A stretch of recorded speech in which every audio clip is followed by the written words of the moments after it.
Sa umaga, tanghali at gabi po sa ating lahat dyan sa all over the world guys at sa kabuong mundo. Ito po yung ating updates for today na tungkol sa Kimpaw ganap. Bago natin pisahan yung ating intro guys ay gusto ko lamang po batiin yung mga tao dyan. Yung mga senior dyan, yung mga fans natin dyan. Maraming salamat po sa inyong lahat. Kaya heto na po, introduce natin ng ating intro. Pasok!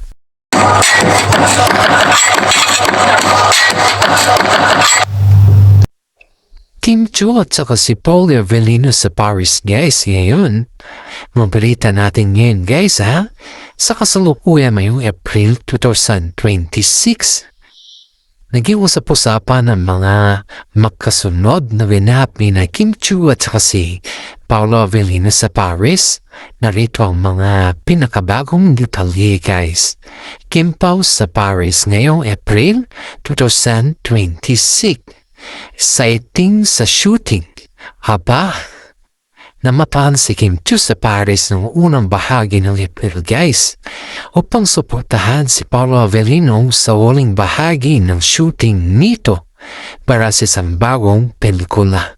May mga balibalitang naging special guest o bumisito lang ang actress sa set para tingnan ng si Paolo kung okay lang ba siya sa set or kumusta naman yung kalagayan niya sa set guys.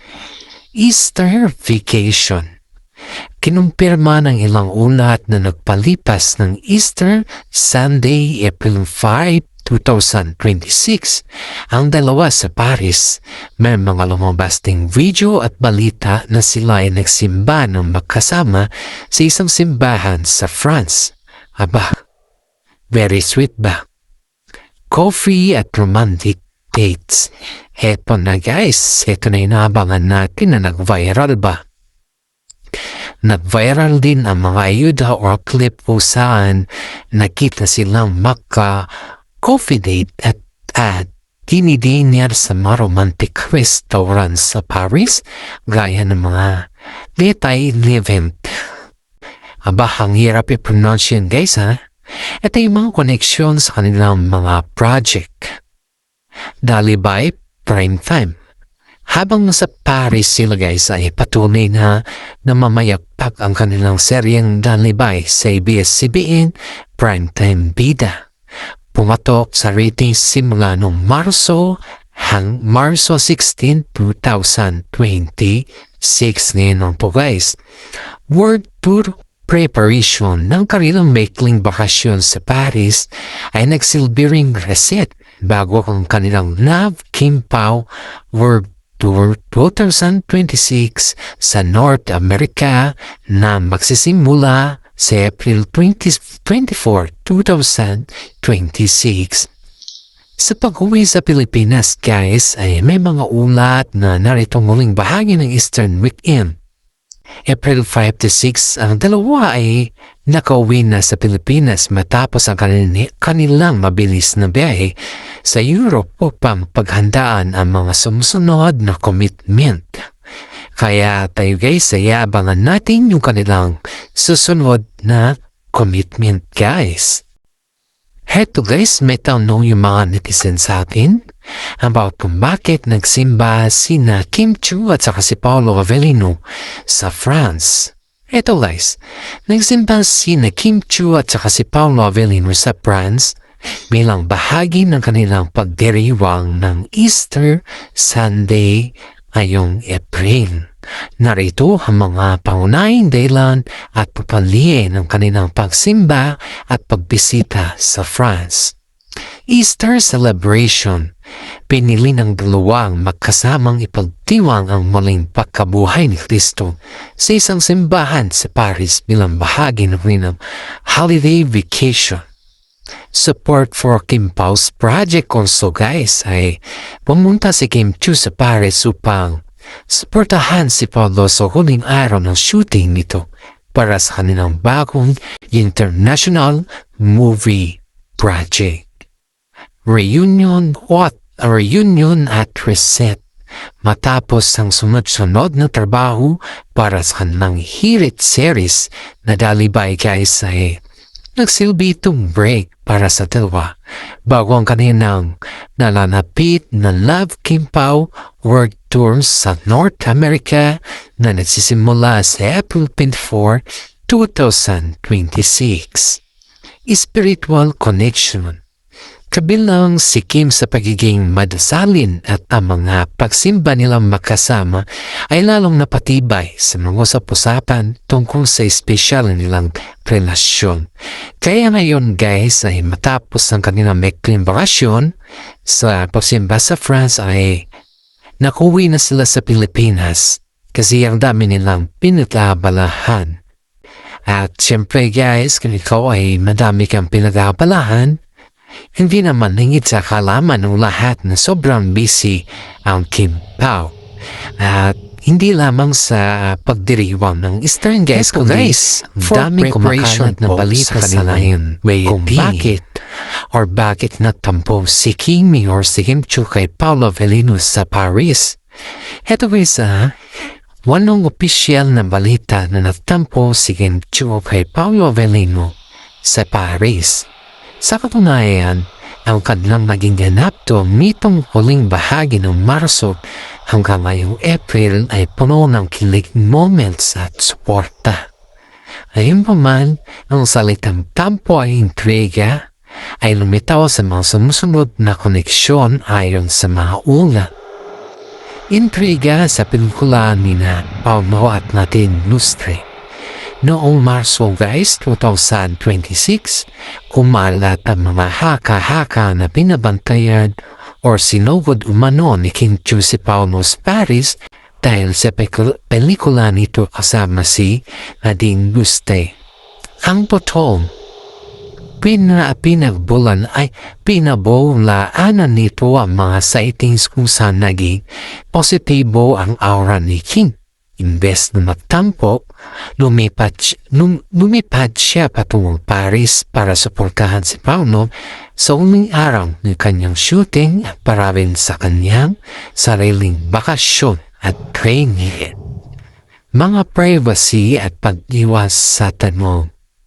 Nagkaroon din ng mga usap-usapan tungkol sa tampo ng mga fans o netizen, hindi ni Kim. Dahil sa pagiging mailap ni Paolo sa pag-amin ng tunay nilang status. Sa mga media kumpara sa kanyang seryeng Dalibay, madalas umiiwas sa magdalawa sa direktang pag-amin na ayon sa ilang mga observasyon ay bahagi ng mga pagpapahayag ng privacy.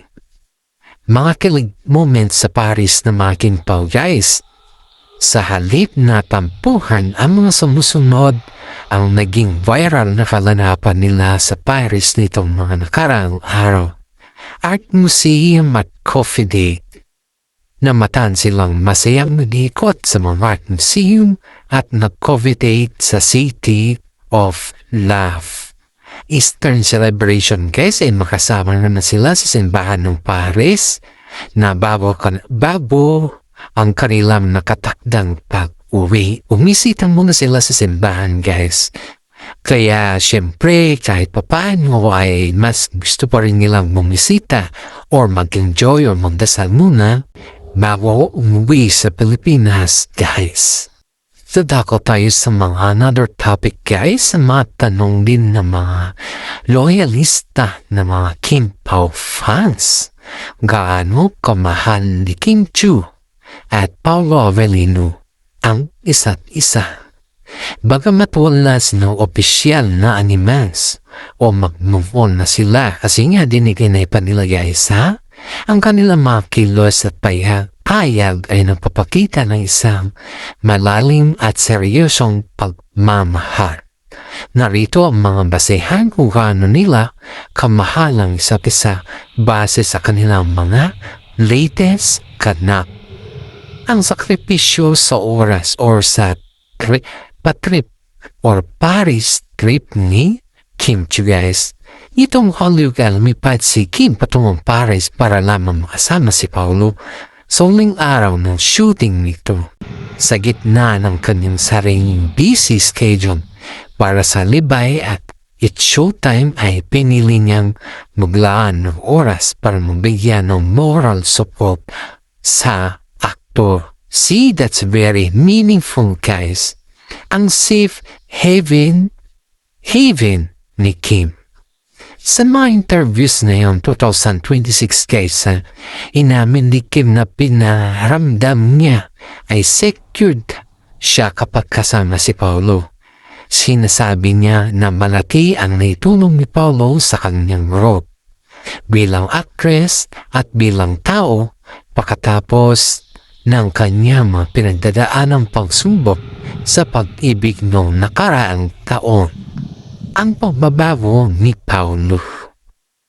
Napansin ng mga fans na malapit na kaibigan na mas naging open at showy si Paolo simula nang maging malapit kay Kim. Si Paolo guys ay nakikilalang tahimik at maingat sa mga media. Ay siya na mismo nag-post na mga kilig photos nila sa Paris at naging videographer para kay Kim at sa kanyang mga gym session. Mga Valentine's Day guys na confirmation na diretsong inamin ni Paolo na siya napadala ng bulaklak kay Kim no Valentine's Day. Ang simpleng pag-amin na ito ay tinaturay na marami ng kumpirmasyon ang kanilang panliligaw o special na pagtrato sa actress. Eto guys yung sa madaling salita guys, ang kanilang pagmamahalan ay nakikita sa consistent present nila sa buhay ng isa't isa, sa trabaho man, sa bakasyon o sa pagdarasal guys. Kaya kahit siguro i-deny nila guys yung kanilang alam mo na, ay tinayang nila yun pa rin at alam naman ng mga karamihan na si Kim Chiu at si Paolo guys ay malapit ng ikasal. Pero abangan na natin yung kanilang pag-share sa atin kung kailan yung kanilang table kasi mahirap naman guys na tayo mga fans at panamin natin sila pero hindi man sila magsabi. Siyempre mahirap din yung para sa atin, diba? Mas maigi na umamin sila kung ano yung kanilang sitwasyon. Hindi una-unahan natin.